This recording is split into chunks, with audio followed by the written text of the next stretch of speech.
શુભ કર્મની અર્થે યત્ન કરે, પણ જો ન બની આવે તો હર્ષ શોક ન કરે.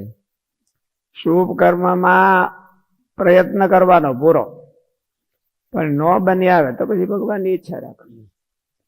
એને અર્થે પોતે દુઃખી ન થઈ જવું, ઝઘડો ન કરવો બીજાની હારે મેદાનમાં ન પડવું કે ભાઈ પછી આપણે બહુ આસક્તિ હોય એટલે એને જ કીધું ગુણાતીત સ્વામી કે ક્રિયારૂપ ન થવું, કે આ બેલા છે એ હૈયા ઉપર ન ખડકવા.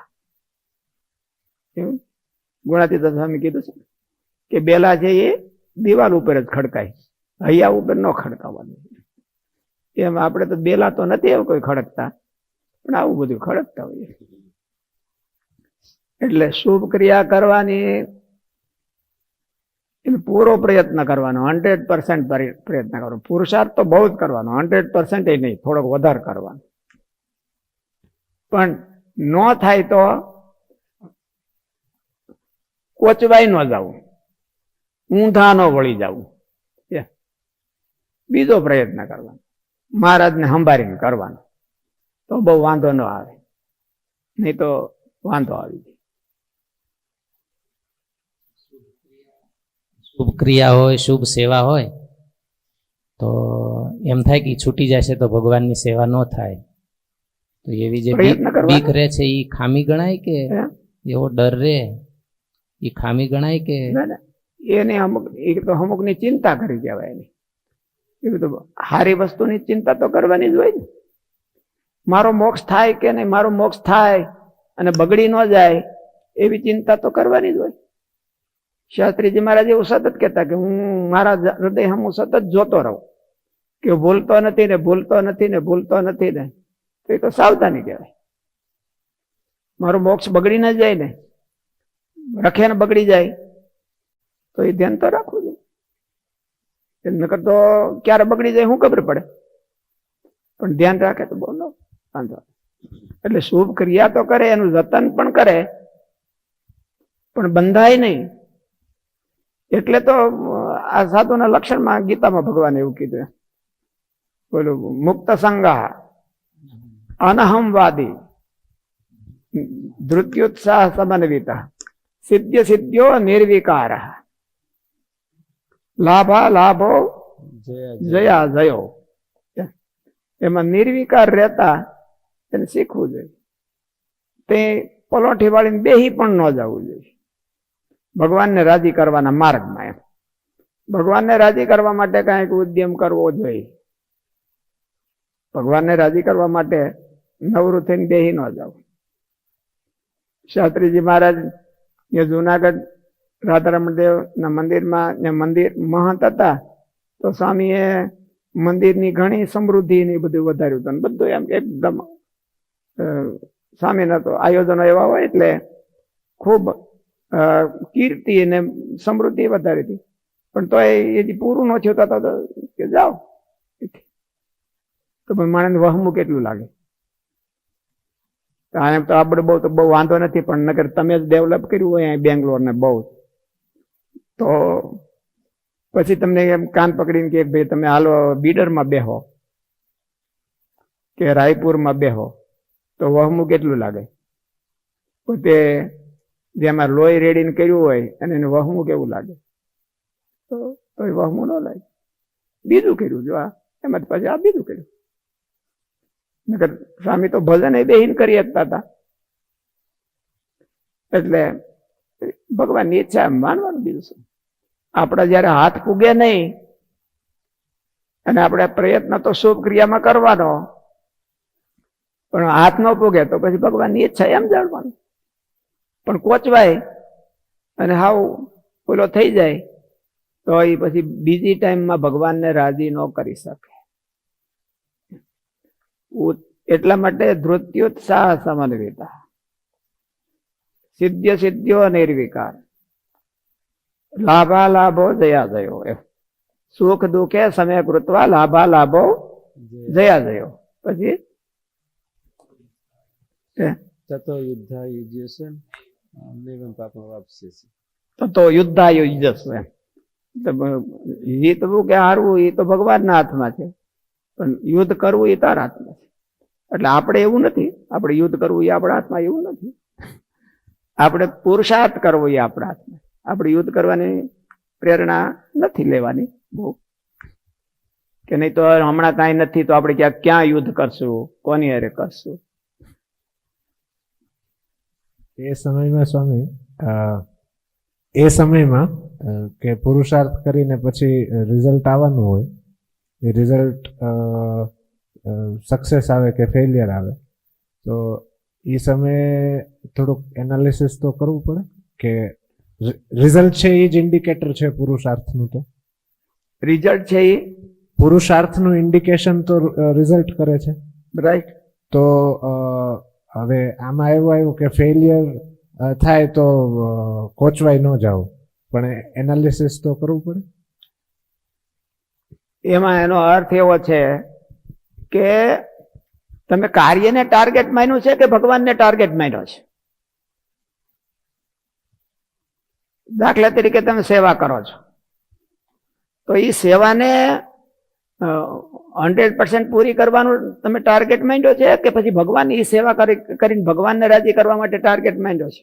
રાજી કરવા માટે. તો લાભાલાભો જોયા જોવામાં તમે બેલેન્સ રાખી શકો. કાર્યને નકારી નાખવું કે એમાં હાવ નિગ્લેક્ટ કરી દેવું એવો અર્થ નથી, પણ એના ઉપર જેને માટે કર્યું હતું એની ઈચ્છા એવી છે કે નથી થતું. આપણે તો પ્રયત્ન કરી લીધો, આપણે એક જ કાંઈ કાર્યની સિદ્ધિ કરી નથી શકતા એવું માનવું જોઈએ કે આપણે પ્રયત્ન કરીએ અને ભગવાન ભેળા ભળે ત્યારે એ કાર્ય સંપૂર્ણ થયું.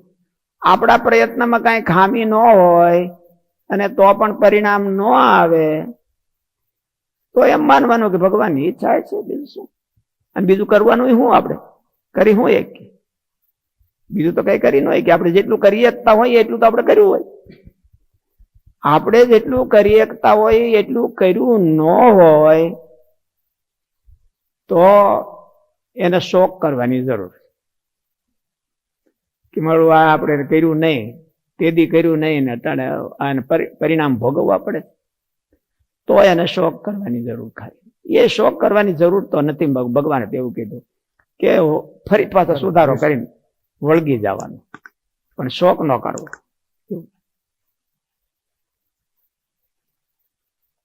શુભ કર્મને અર્થે યત્ન કરે, પણ જો ન બની આવે તો હર્ષ શોક ન કરે.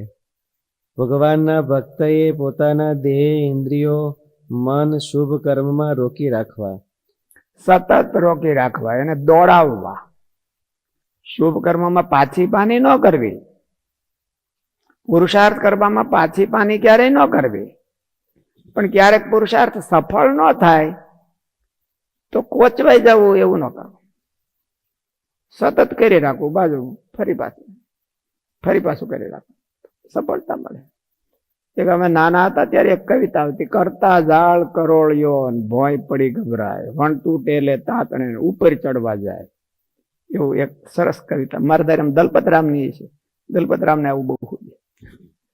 એટલે એક કરોળિયો હતો અને ચોમાસાનો ટાઈમ હતો, એટલે કરોળિયો સીધી આમ લાળ બાંધી ઉપર ચડે. સીધો આપણે ક્યાં એક દી જોયું હતું તમે તો, સીધી આમ ઓલું રોકેટ જાય ની ગોળે જાય અને વાહે લાળ મૂકતો જાય ને આકાશમાં ભાગે એમ રોકેટ ની જોડે. એટલે કરોળિયો આમ ઉપર ચડવું હતું એને, પણ ઉપર ચડી ન કે તા પવન આવે કે કેવું થાય, પડે હેઠો, વળી પાછો ચડે, વળી પાછો ચડે, વળી પાછો ચડે. એમ કરતા કરતા માંડ પૂગી ગયો. અને એ પૂગી ગયો ઉપર એના ડેસ્ટિનેશને. ત્યાં ધણ આવ્યું. એટલે ધણ આવ્યું હતું, જો ધણ આવ્યા પેલા પૂગ્યો ન હોત તો કચડાઈ જાય. એટલે એનો મોરલ તો એ જ કહેવાનું એમ કે ટ્રાય એન્ડ ટ્રાય, પણ હારી મોળી નહીં. હારી ટ્રાય એન્ડ ટ્રાય કરી રાખવાની, અને ભગવાન એને મદદ કરે જ છે. હારી ટ્રાય કરીએ આપણે તો ભગવાન મદદ કરે. મોળા ટ્રાય હોય, જેની મોળી ટ્રાય હોય એ લગભગ ભગવાન બખેડી નાખે મોટે ભાગે, તો હરખું આવવા ન દે. ભગવાનના ભક્તએ પોતાના ક્યારેક ભગવાનને ધ્યાન ન રહ્યું હોય તો ક્યારેક પૂરું થઈ જાય એનું મોડી ટ્રાયમાં. ભગવાનના ભક્તએ ક્યારેક ભગવાન પાછા કોઈ ભગતનું કામ કરવા ગયા હોય અને તાણે ત્યારે એ બારી જોઈને ગેરહાજરી જોઈને એને કરી લીધું હોય તો વળી પૂરું થઈ ગયું, ભગવાનનું ધ્યાન ન રહ્યું હોય તો.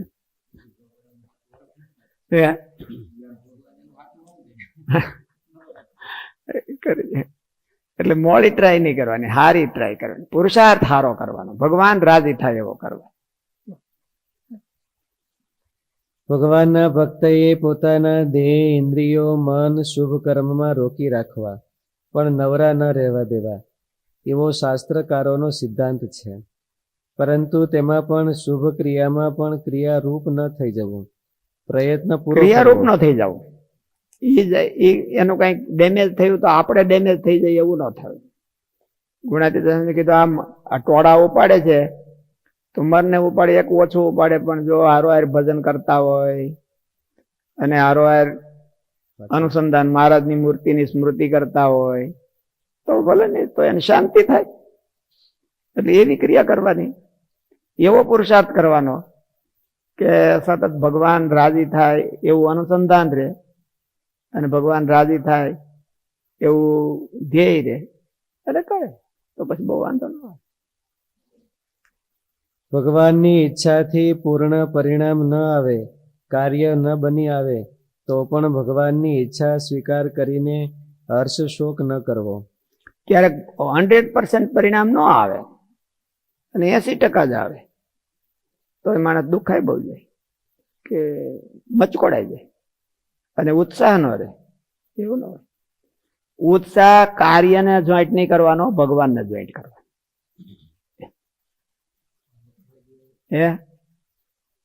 ભાગે એવું થાય કે કાર્ય હોય એમાં ભગવાનને સંભાળવાનું ફોકસ રાખે તો કાર્યમાં છે જે હરખું ન થાય, એનું રિઝલ્ટ જે આવવું જોઈએ એવું ન આવે. અને જો રિઝલ્ટ ઉપર ફોકસ રાખે તો ભગવાનને સંભાળવાનું ગૌણ થઈ જાય. એમાં મુખ્ય કયું રાખવું? એવું બને તો નહીં. એટલે કાર્યને જતન પેલા કરાય અને ભગવાનને રાજી કરવાનો ટાર્ગેટ રખાય. આપણે હજી સિદ્ધ પુરુષ નથી એટલે ભગવાનની અખંડ સ્મૃતિ કરતા કરતા કાર્ય કરીએ એવું તો કદાચ ન થઈ શકે આપણે સાધન દશાવાળાને. પણ આ કાર્ય દ્વારા મારે ભગવાનને રાજી કરવા માટે હું કરું છું એવું તો અનુસંધાન રાખી શકે અને પછી કાર્યને જતન કરીને પહેલે છેલ્લે ભગવાનને નિવેદન કરાય, ઓફર કરાય કે મહારાજ આ કાર્ય માંડ માંડ પૂરું થયું, તમે રાજી થાજો, તમારે ચરણમાં ધરું છું એમ. એવું ભગવાનને મનથી અર્પણ કરે તો ભગવાન તો લઈ લે છે, એટલે સ્વીકારી લે છે. એટલે ભગવાનને રાજી કરવા માટે અને કાર્યની જતન પૂરી રાખે. કારણ કે ફિઝિકલ વસ્તુ આપણા હાથમાં છે, મેન્ટલ વસ્તુ કે આપણા હાથમાં જે પરિબળો ન હોય ત્યાં આપણે પ્રયત્ન કે ચિંતા કરીએ એ આપણી પ્રયત્ન અને ચિંતા ખોટી જવાય. જે પરિબળો આપણા હાથમાં હોય એમાં આપણે 100% કરવું છે અને એમાં જો 100% ન કરીએ તો કાર્ય પૂરું કરવું, કાર્યની પ્રોસિજર હરખી કરવી, કાર્યમાં કોઈકની સલાહ લેવી અને બગડી ન જાય એનું ધ્યાન રાખવું એ આપણા હાથમાં, એ પરિસ્થિતિ બધી આપણા હાથમાં હોય. પરિણામ આપવું એ ભગવાનના હાથમાં હોય. એટલે એની બહુ ચિંતા કરવાની એમ ના જ પાડી ભગવાને તો. ગીતામાં તો હાવ ના પાડી છે. કર્મણ્યેવાધિકાર હસ્તે માં ફલે શું કદાચન માં કર્મ ફલે હેતુર્ભુ માતે સંગોસ્તુ કર્મણી એવું કહી દીધું છે. એટલે સારું કામ કરવું હોય તો આમ ઈ મેથડ પ્રમાણે જ કરવું. ભગવાનની ઈચ્છાથી પૂર્ણ પરિણામ ન આવે, કાર્ય ન બની આવે તો પણ ભગવાનની ઈચ્છા સ્વીકાર કરીને હર્ષ શોક ન કરવો, પોતાના પ્રયત્નમાં ખામી ન રાખવી. ગ્રહતન છોકરો હોય એને સંસ્કાર આપવાનું, પોતે મહેનત કરવાની, પછી છોકરો ન લે તો પછી ભગવાનની ઈચ્છા, પછી એમાં પોતે શું કરે? શ્રી કૃષ્ણ ભગવાને એના દીકરાઓને સંસ્કાર આપવાની પૂરી જતન રાખી દે, ટાઈમે ટાઈમે બધું કે ઉપદેશ આપતા, પછી ન લે પછી શ્રી કૃષ્ણ ભગવાન કે ભગવાન હોતે કે ભગવાનની ઈચ્છા, એને હોતે એવું કેવું પડે તો પછી આપણે તો કેવું પડે. પોતાના પ્રયત્નમાં ખામી ન રાખવી, પરંતુ ક્યારેક પ્રયત્ન કરવા છતાં કાર્ય શક્ય ન બને તો ભગવાનની ઈચ્છા માની હર્ષ શોકથી રહિત થવું, પણ વિચલિત ન થઈ જવું. સ્વામી ઘણીવાર કહેતા, પોતાના કાર્યમાંથી ફરજમાંથી વિચલિત ન થવું, એનો ટાર્ગેટ એટલું. ફરજમાંથી અમુકનું સ્ટ્રોંગ થવું. એકવાર નિષ્ફળ ગયા તો આપણે તપાસ કરવો ક્યાં નિષ્ફળ ગયા, સ્ટ્રોંગ થવું જોઈએ, પ્રયત્ન સ્ટ્રોંગ. સ્વામી ઘણીવાર કહેતા, ગુરુકુલ મને ક્યારેય સ્વપ્નમાં આવ્યું નથી. એટલે એનો અર્થ એવો છે કે કાર્યમાં ચોટ્યા નથી, ભગવાનમાં ચોટ્યા છે. સ્વામી ઘણીવાર કહેતા, ગુરુકુલ મને ક્યારેય સ્વપ્નમાં આવ્યું નથી. તેમ વિઘ્નોના ભયથી મૂકીને બીજો રસ્તો લઈ લેવું એવો પણ ન કરવો.